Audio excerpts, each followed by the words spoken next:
안녕하세요. 저는 서울에 살고 있는 43세 여자입니다. 저는 개인이나 기업이 주최하는 크고 작은 행사의 음식을 준비하고 현장을 꾸미고 진행하는 출장 음식 전문 업체를 운영하고 있어요. 벌써 10년이나 되었네요. 규모는 작지만 마음 맞는 직원들과 꾸준하게 꾸려가는 중입니다. 어제가 저희 부모님의 기일이었어요. 제 손으로 직접 부모님이 좋아하셨던 음식을 만들어 산소에 다녀왔지요. 부끄러운 일이지만 매일 음식하는 게 일이면서도 부모님이 살아계실 적에는 맛있는 음식을 자주 만들어드리지 못했는데요. 자식이란 원래 이렇게 부모님이 돌아가시고서야 후회하게 되는 존재라고 하네요. 부모님이 돌아가신 지는 벌써 꽤 시간이 지났어요.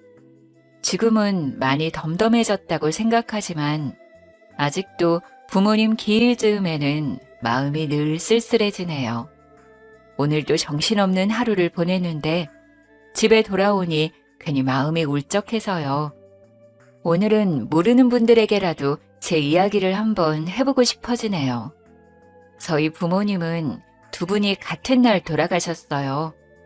두 분이 뉴질랜드에 여행을 가셨는데 관광 중에 버스가 전복되는 사고가 났어요.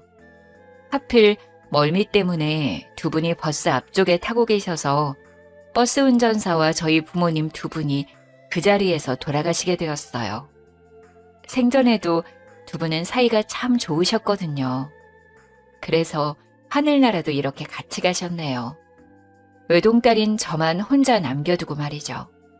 그래도 저에게는 부모님이 남겨주신 넉넉한 재산이 있고 10년을 해도 여전히 재미있고 설레는 제 일이 있어서 씩씩하게 잘 살아가고 있습니다. 그런데 왜 다들 저만 보면 얼른 결혼하라고들 할까요? 혹시 결혼하신 분들 행복하신가요? 결혼한 사람들 이야기 들어보면 행복한 것보다는 힘들고 불행한 이야기가 더 많던데 왜들 그렇게 결혼 하는지 모르겠어요. 사실 외로울 틈도 없지만 저는 아무리 외롭더라도 아무나 하고 결혼할 생각이 조금도 없어요. 저희 부모님도 그걸 원하시지 않더라고요. 그걸 어떻게 알았냐고요? 저도 하마터면 결혼할 뻔한 적이 있었거든요. 정말 큰일 날 뻔했는데 결혼 직전에 겨우 파혼할 수 있었어요.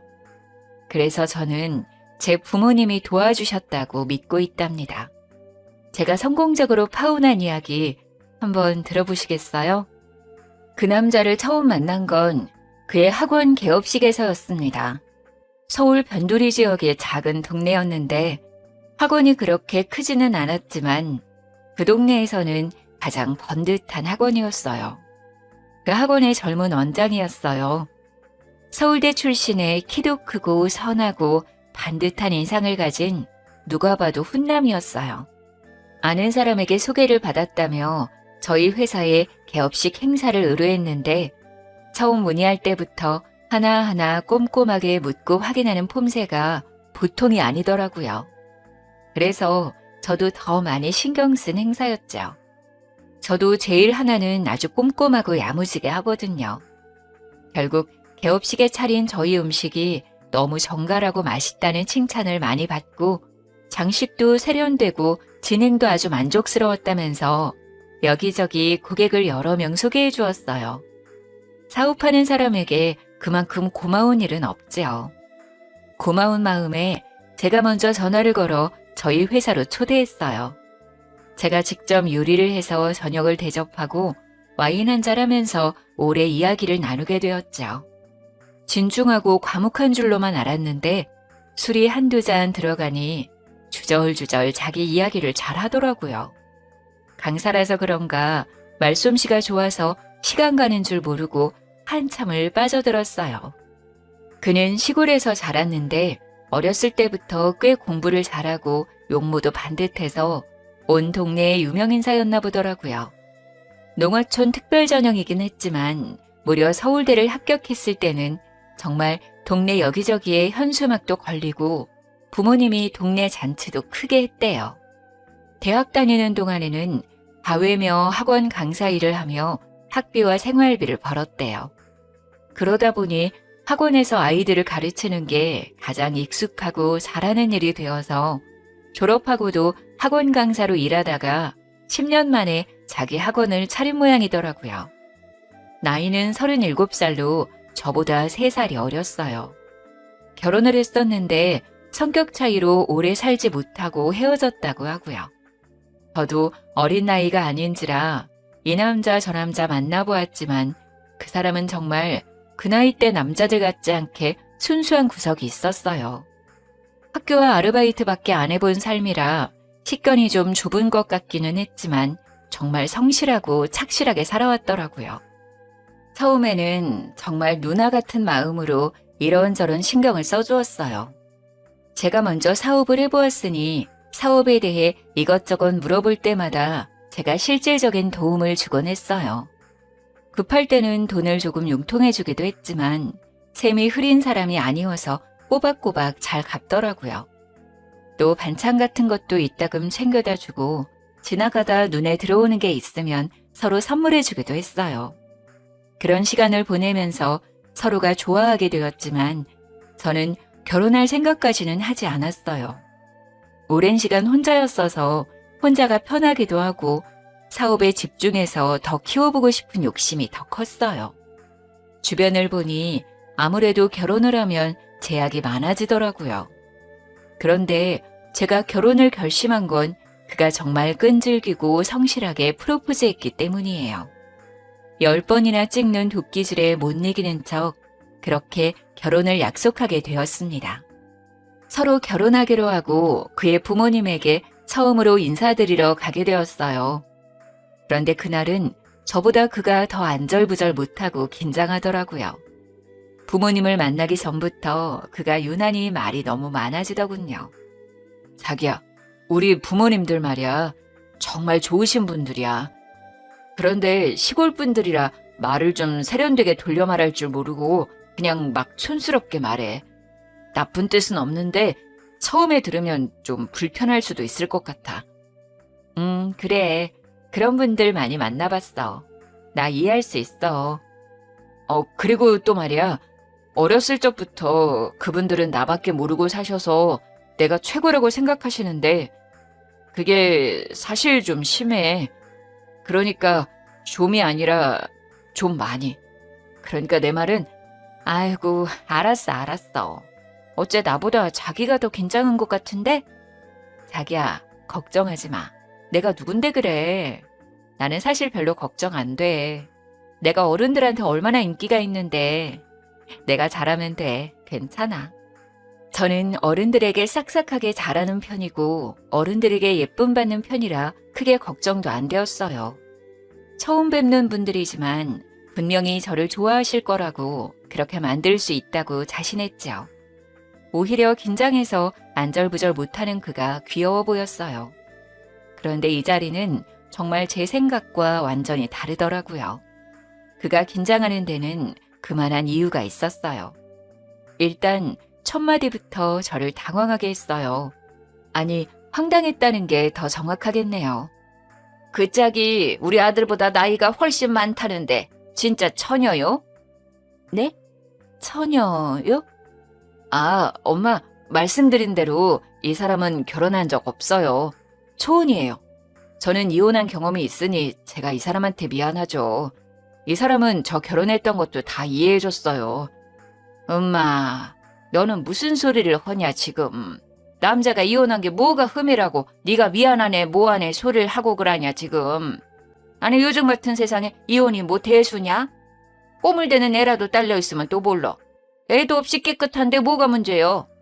결혼이라고 뭐 십수년 살았던 것도 아니고 어쩌다가 여자 하나 잘못 만나서 잠깐 살다가 애도 없이 헤어졌는데 그걸 뭐 누가 흠을 잡는다니?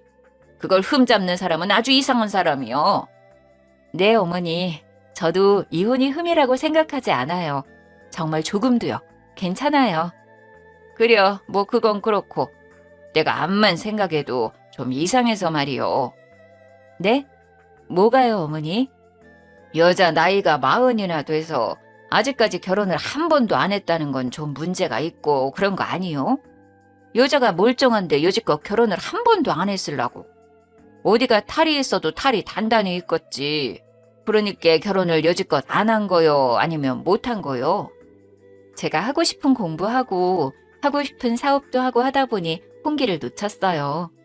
이제 와서 생각하면 우리 지호 씨 같이 좋은 사람 만나려고 그랬나 봐요. 제 딴에는 기분 좋으라고 애교 있게 한 말이었는데 도리어 콧방귀를 뀌더라고요.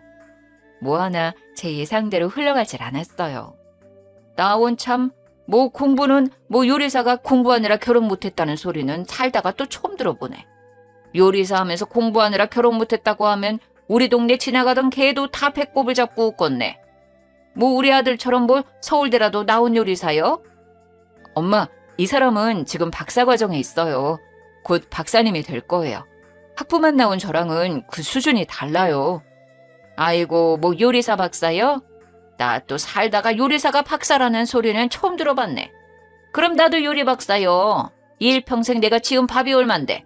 박사는 내가 박사요. 밥 박사, 김치 박사. 요리 박사가 아니고 외식 경영이라고 쉽게 말해서 사장님이 되는 공부예요. 아, 요리사 박사인지 사장님 박사인지 그런 건 다 됐고 내가 지금 들어보니까 말 중에 바른 말은 딱 한 가지밖에 없네. 우리 아들 좋은 사람이라는 거. 내가 내 아들이어서 하는 말이 아니라 우리 아들 같은 남자가 세상에 어디가 있나 그래. 키 크지, 얼굴 잘났지, 공부도 잘해, 서울대까지 나왔어야. 지금은 무려 큰 학원의 원장 선생님이요, 원장 선생님. 나이 훨씬 많은 사람들이 원장님, 원장님 하면서 허리를 굽신굽신 한다니까. 말이야 바른 말이지. 이렇게 나이가 40이나 먹은 노처녀가, 그것도 요리사나 하는 여자가 서울대 나온 이런 잘난 남자를 언감생심 어떻게 만나냐고 그래. 아주 땡 잡았지. 조상이 나라를 구했지 아주. 그래, 그런데 그 짝은 뭐 무슨 일을 한다고? 네. 출장 요리를 전문으로 하는 회사를 운영하고 있어요.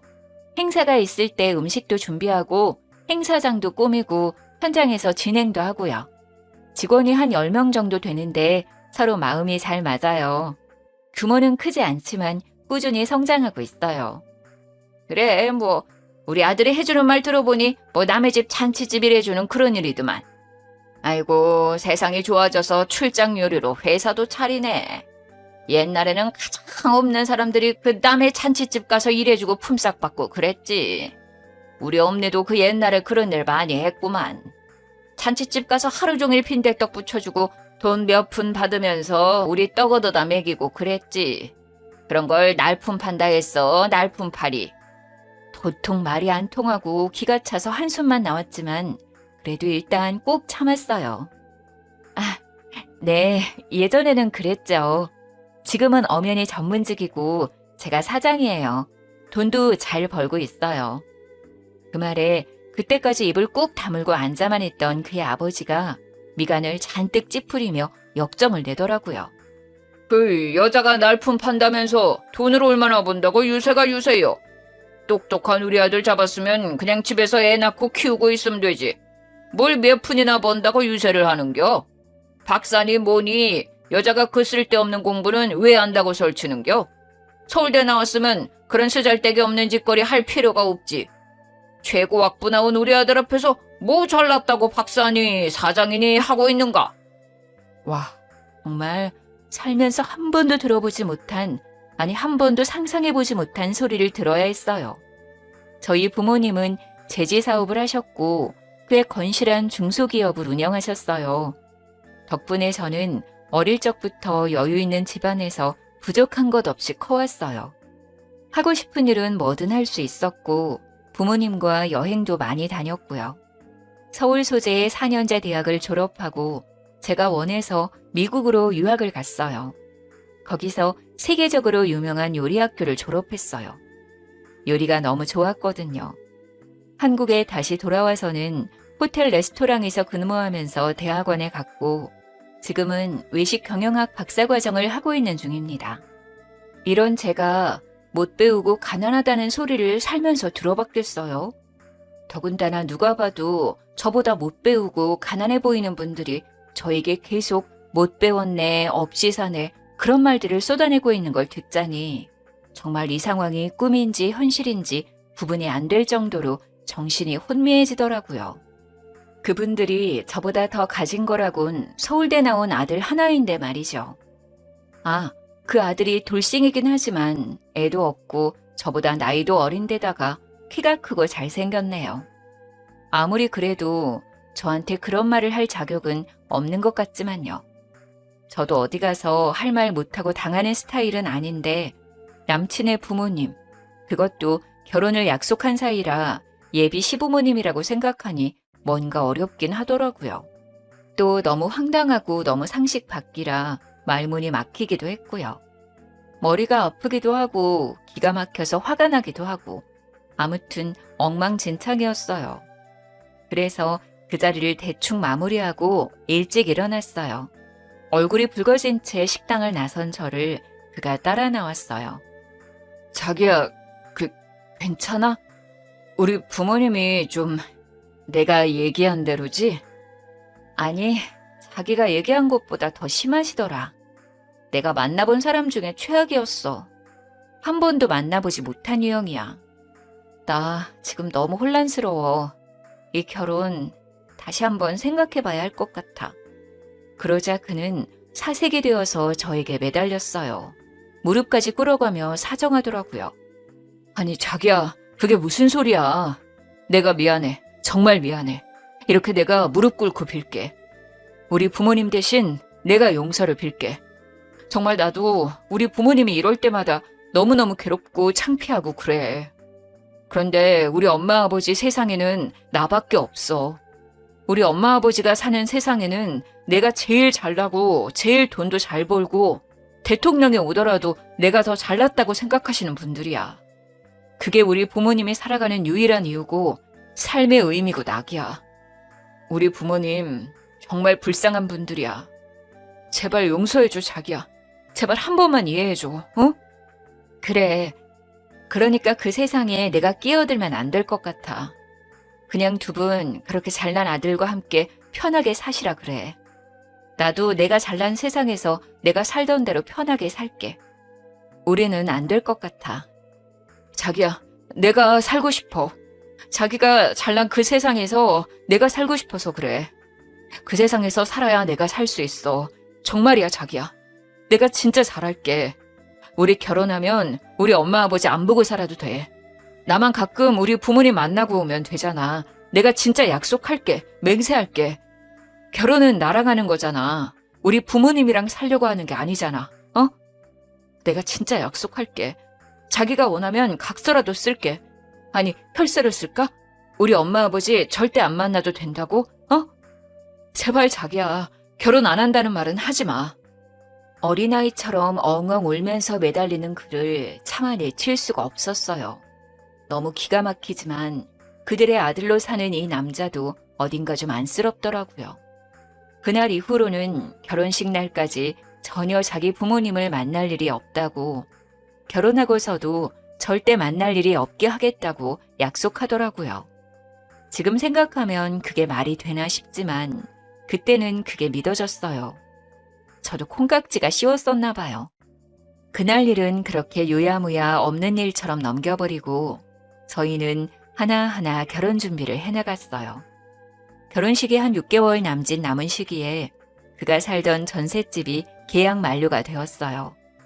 저희 부모님이 사시던 50평대 아파트를 수리해서 신혼집으로 들어가기로 하고 한창 공사를 하고 있던 중이라 남친이 새로 집을 구하는 것이 좀 애매했어요.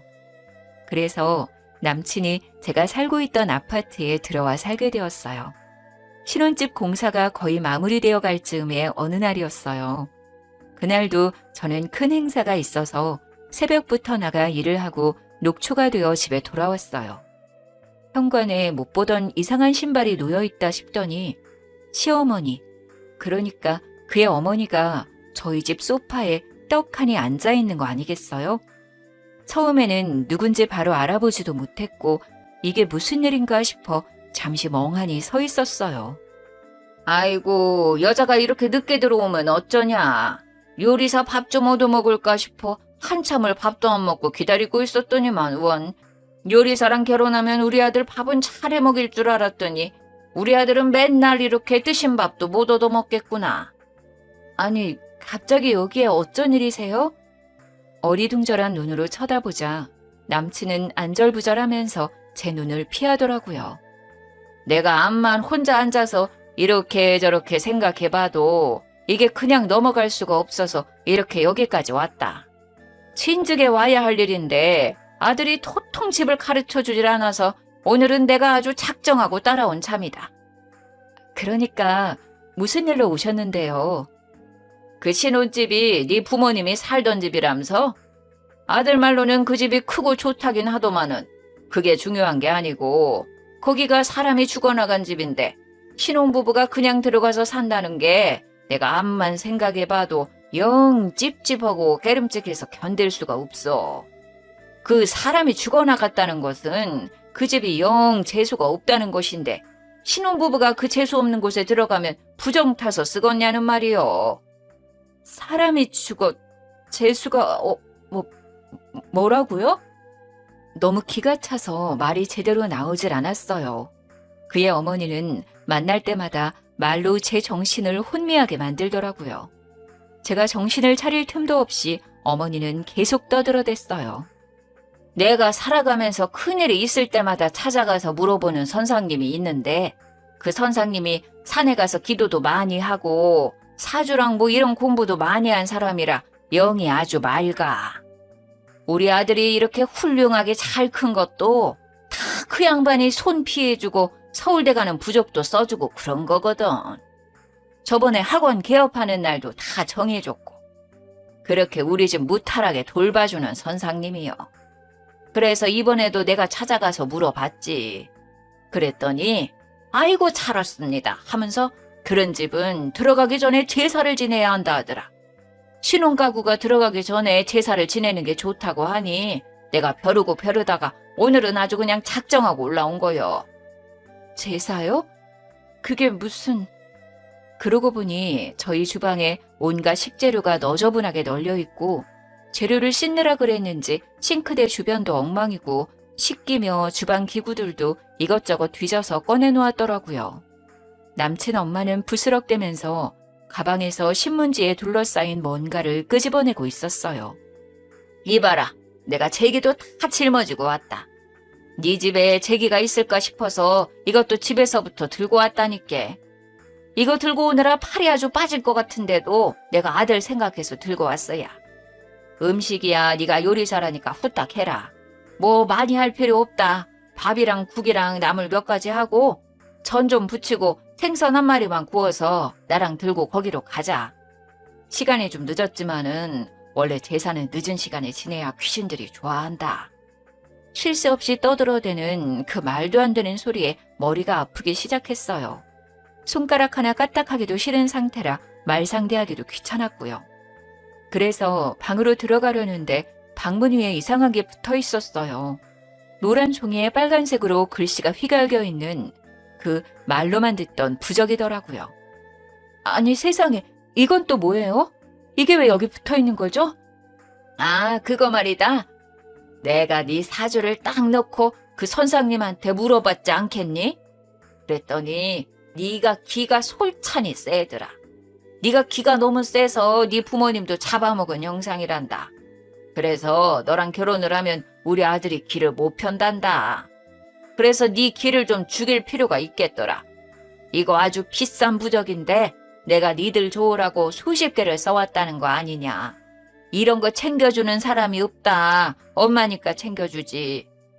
집안을 둘러보니 방문 위에만 붙어있는 게 아니라 현관 위에도 하나, 중문 위에도 하나씩 떡하니 붙어 있었어요.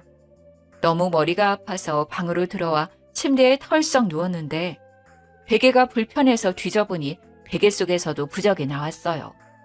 어이가 없어 다른 데는 없나 뒤지고 있는데 방 밖에서 어머니가 뻔뻔하게 부르더라고요. 야야, 얼른 옷 갈아입고 나오너라. 음식 준비해야지. 우리 아들 피곤하다. 후딱 준비해서 너랑 나랑 갔다 오자. 방 안을 뒤지다가 뭔가 이상한 느낌이 들어 옷장 서랍을 열어보니 내이랑 양말 사이에도 부적이 들어있더라고요. 더 소름 끼치는 건 손가락만한 부적이 내 뒤쪽에 바느질되어 있는 것이었어요. 저를 따라 주춤주춤 방으로 따라 들어온 그는 역시나 안절부절하면서 저를 쫓아다녔어요. 자기야, 미안해 정말. 놀랬지. 그동안 내가 열심히 막아봤는데 오늘 엄마가 이렇게 집까지 따라오실 줄은 몰랐어. 엄마가 시골 사람이라 미신을 엄청 중요하게 생각하거든. 나는 살면서 워낙 이런저런 일들을 많이 겪어서 그냥 그런가 보다 하고 넘기는데 자기는 이런 거 처음이지. 그래서 좀 놀랐지? 그래, 처음 보는 사람은 좀 놀랄 거야. 저는 어이가 없어 옷들을 들어보이면서 말했어요. 이게 그냥 놀랄 일은 아닌 것 같은데? 이게 제정신으로 할 일이야? 그렇지. 놀라기도 하고 기분도 엄청 나쁘고 막 그럴 거야. 내가 손대지 말라고 하는데도 엄마가 워낙 막무가내라서 이게 옳다고 믿으시니까 이 부분에서는 말이 잘 안 통해. 그치만 사실 이거 다 우리 잘 되기를 바라는 마음에서 그러시는 거야. 이게 좀 이상해 보이고 말이 안 되는 건 맞지만 엄마 마음을 봐주면 그냥 이해가 되기도 해. 그냥 자식 잘 되길 바라는 마음이야. 자기야, 진짜 그냥 한 번만 이해해주면 안 될까? 그냥 엄마 하자는 대로 한 번만 해주면 엄마 마음이 편해지고 그럼 모든 게 다 수월해져.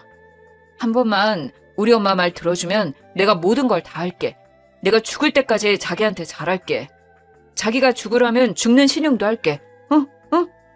나도 없는 내 집에 자기들 마음대로 들어와서 이것저것 만지고 난리를 쳐놓은 것도 열받지만 내가 우리 부모님을 잡아먹었네. 사람이 죽어나간 집이라 재수가 없네 했던 말들이 자꾸 떠오르면서 피가 거꾸로 솟는 기분이 들더라고요. 거기에 이 남자가 떠들어대는 한 번만 이해해달라는 말도 도저히 더 이상은 들어줄 수가 없었어요. 앞으로도 이런 일이 있을 때마다 이 남자는 언제나 한 번만 이해해달라고 하겠더라고요. 결국 엄마를 이기지 못하는 착한 아들이니까요. 베개도 다 뒤집고 옷장도 다 뒤집고 온 방안을 이잡듯 뒤져서 부적을 샅샅이 다 찾아냈어요. 많기는 또 얼마나 많은지 기도 안 차더라고요. 또 집안 곳곳에 붙어있는 부적도 다 떼어내서 어머니 앞에 가져가 박박 찢었어요. 어머니는 자리에서 벌떡 일어나 떨어진 조각을 손으로 주워 담으면서 거의 울부짖었어요. 야, 이 못돼 먹은 년 같은 이라고.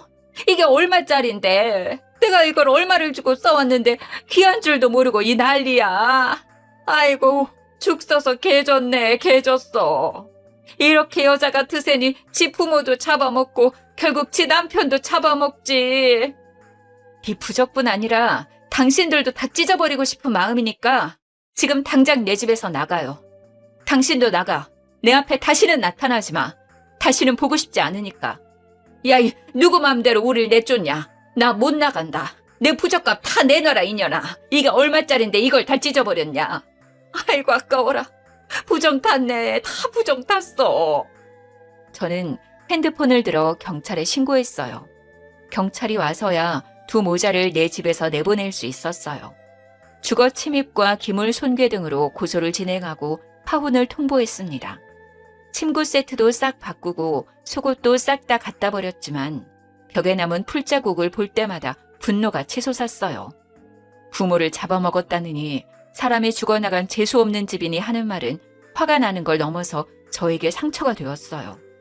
이 정도로는 도저히 분이 풀리지 않더라고요. 복수를 해야겠다 생각했어요. 눈에는 눈, 이에는 이. 고소장을 쓰면서 그의 어머니에게 전화를 했습니다. 전화 오면 피하려고 전화번호를 미리 저장해 두었거든요. 특별히 고소를 취하해 줄 테니 꼭 만났으면 하는 사람이 있다고 말했더니 제가 말한 곳으로 한달음에 찾아오더라고요. 늦저녁에 그의 어머니를 만났습니다. 어머니, 제가 그동안 많이 생각해봤어요. 그날은 제가 당황스럽고 화가 많이 나서 그랬지만 혼자서 가만히 생각해보니 어머니 말이 틀린 말이 아닌 것 같더라고요. 아이고, 그랬냐?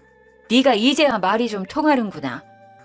저도 사실 힘든 일 있을 때마다 찾아가서 물어보는 선생님이 있어요.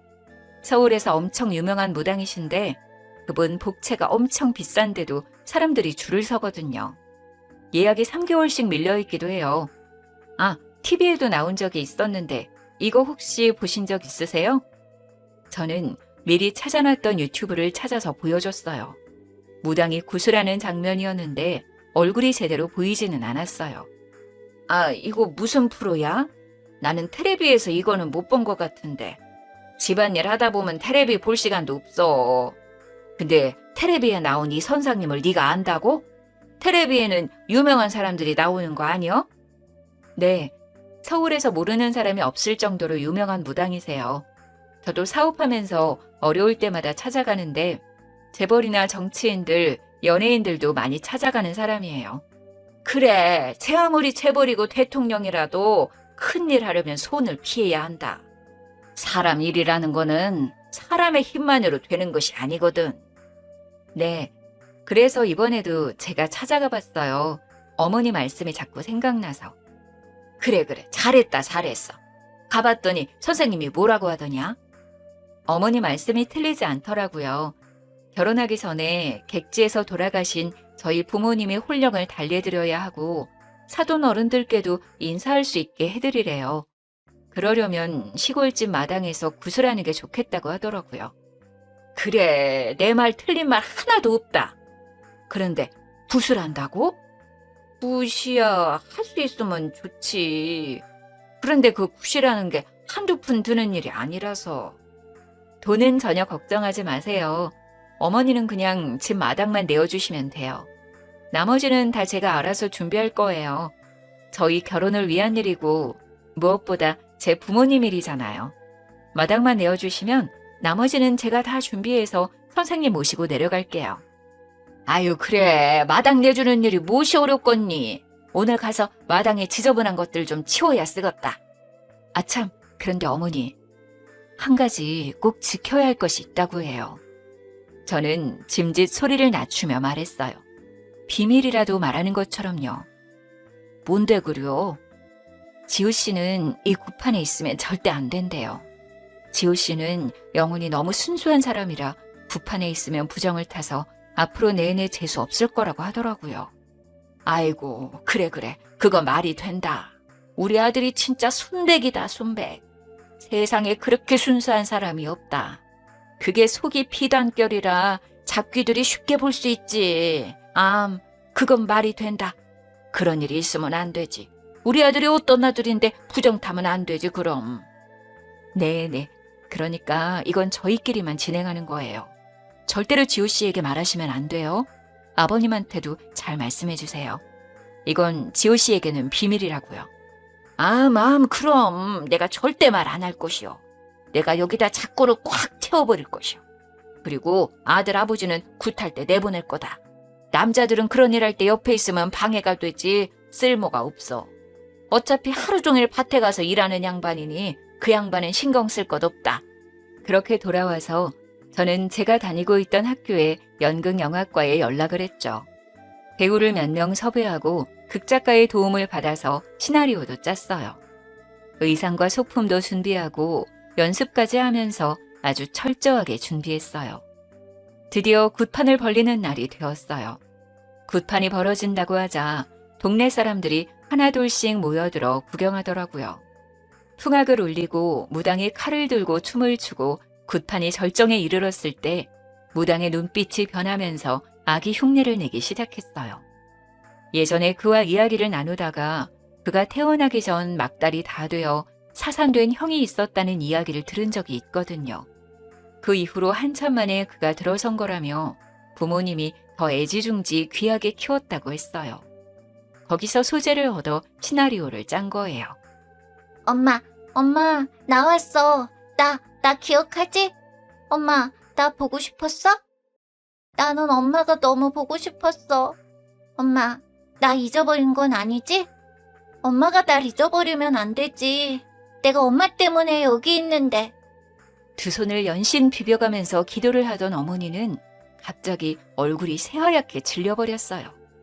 엄마 조상들이 너무 나쁜 사람들이야. 너무 나쁜 짓을 많이 했어. 며느리 굶기고 때리고 구박하고 아기가 있는데도 일을 많이 시켜서 뱃속에서 죽은 아기들도 너무 많아. 엄마 젖을 못 먹어서 여기 온 아기도 봤어. 엄마, 그 사람들은 너무 죄를 많이 지어서 아직도 저승에서 벌 받고 있다.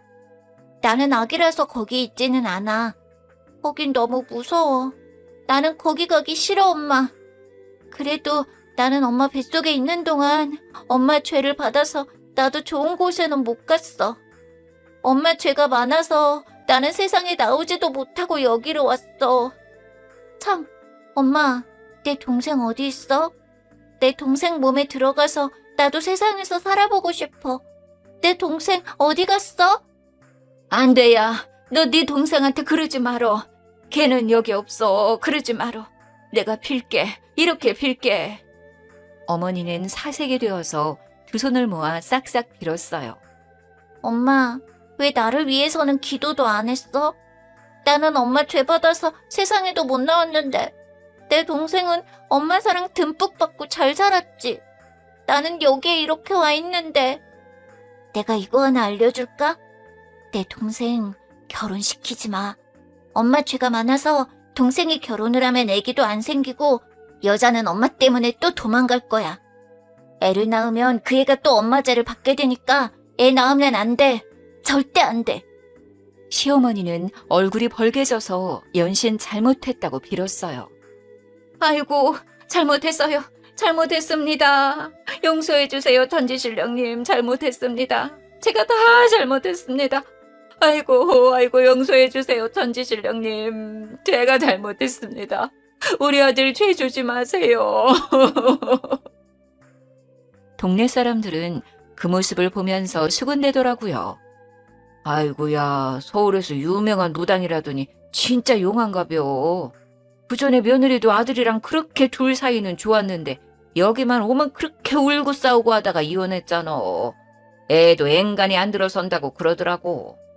아이고, 그려. 그거 맞는 말이요. 그 양반한테 아들이 너무 귀하고 잘난 아들이잖아. 며느리한테는 좀 박했지. 그이도 참하고 이뻤는데. 에구, 조상이 죄가 많아 그랬구만. 아유, 저 조상도 며느리를 구박했다잖아. 집안 내력이구만. 하기사 그 시절에 며느리 구박 안 한 집에 어디 있겠냐마는 그 시절에 시집살이 고됐지. 시자 들어가서 나도 시금치 안 먹어. 저 무당 말하는 거 들어봐봐. 며느리 구박하면 저승 가서 벌 받는 데잖아. 아이고, 우리 시엄니도 저승 가서 고생 좀 하고 있겠네. 어이구, 호랭이 같은 양반. 그렇게 생전에 마음을 굳게 쓰야 저승 가서도 편한겨. 내가 이 나이가 돼도 우리 시엄니한테 시집살이 한 거 생각하면 아직도 분하고 속이 상해. 그래서 나는 며느리한테 엄청 잘해줄 건데 아직 며느리가 없어서 한이네. 우리 아들놈은 언제나 상가를 갈 건가 몰라. 나는 며느리 생기면 업고 살아야겠어. 그러면 저승 가서 좋은 데 갈 거 아니여. 그렇게 굿판이 끝나고 동네 사람들은 혀를 끌끌 차면서 뿔뿔이 흩어졌어요. 그의 어머니는 땅바닥에 주저앉아 엉엉 울고 있었습니다. 굿판이 다 정리되고 무당들 먼저 보내고 나서 저는 멍하니 앉아있는 그의 어머니에게 다가가서 말했습니다. 어머니, 이 결혼을 제가 다시 생각해보려 했는데요. 이런 이야기를 들으니 너무 찝찝하고 깨름칙해서 그렇게 할 수가 없겠네요. 며느리가 죽어나가고 아기가 죽어나간 집이라 재수가 없어서요. 제가 이 집에 들어오면 부정 탈 것 같다고 저희 부모님이 걱정하시네요. 이 결혼은 없던 일로 하겠습니다. 저는 그 길로 뒤도 돌아보지 않고 제 차를 타고 올라왔어요. 아들에게는 정말 부정 탈까봐 이야기를 하지 않았는지 그가 따로 연락해오진 않더라고요. 주거침입 구속건은 취하하지 않았습니다. 당연히 그들로부터의 전화도 피하고 메신저도 답하지 않았고요. 그가 몇 번 집으로 찾아오긴 했지만 그때마다 경찰을 불러 해결했어요. 찾아올수록 가중처벌이 된다는 말에 남친도 더 이상 찾아오지 못했습니다. 짧은 시간에 밀어닥친 일련의 모든 사건들에 저는 완전히 지쳐버렸어요. 저는 핸드폰 번호부터 바꾸고 살던 집은 부동산에 내놓아 세를 주었어요. 신혼집으로 하려던 아파트는 정이 많이 들었던 곳이라 마음이 아팠지만 이번 기회에 처분했습니다. 수리를 잘 해놓았더니 생각보다 좋은 값을 받게 되었네요. 벌려놓은 일만 잘 마무리하고 사업은 잠시 멈추었어요. 그리고는 부모님이 돌아가신 뉴질랜드에 가보았어요. 저는 앞으로 뉴질랜드는 죽을 때까지 가지 못할 거라고 생각했지만 어쩐지 부모님의 마지막 여정을 따라가 보고 싶더라고요. 부모님이 돌아가셨던 곳을 저도 돌아보고 부모님 사고가 났던 곳도 가서 주저앉아 펑펑 울기도 했어요. 그렇게 1년의 시간을 그곳에서 보내고 돌아왔네요. 앞만 보고 달려왔던 제 삶에도 잠깐의 달콤한 쉼표가 되어주었답니다. 뉴질랜드에서 곰곰이 생각해보니 결혼까지 결심할 땐 제가 충분히 그 사람을 사랑한다고 생각했지만 그건 사랑이 아니라 그에 대한 연민과 오지랖이었어요. 마치 누나처럼 보호자처럼 어리광 부리는 그 사람을 제가 돌보고 있었다는 것을 깨달았어요. 그의 부모님이 아니더라도 이 결혼은 잘못된 선택이었어요. 결혼은 동등한 지위의 성인이 서로에 대한 책임감을 갖고 시작해야 하는 일이니까요. 저는 그동안 세상에 혼자 남았다고 생각했지만 하늘에 계신 부모님이 늘 저를 지켜주고 있다는 생각이 들었어요. 그렇게 생각하니 다시 힘이 나더라고요. 1년 만에 한국에 돌아와 잠시 멈춰두었던 사업을 다시 시작했어요. 마침 코로나가 전 세계적으로 유행하면서 행사는 전면 중지되었지만 홈파티용 음식들을 기획해서 판매하다 보니 크게 흔들리지 않고 그 시간을 버틸 수가 있었어요. 이제 코로나가 끝나면서 조금씩 파티와 행사들이 시작되고 있네요. 그래서 요즘은 또 매우 바쁘게 일하고 있답니다. 하늘에서도 늘 함께해 주시는 우리 부모님, 저를 믿고 따라주는 우리 직원들, 저희 음식을 좋아하고 찾아주는 고객들, 나를 사랑해주는 친구들, 이렇게 좋은 사람들과 즐거운 시간을 함께 하는데도 시간이 모자라네요. 저 이렇게 멋지고 씩씩하게 잘 살고 있으니 결혼 같은 거 안 해도 되겠죠? 지금까지 제 사연 들어주셔서 감사합니다.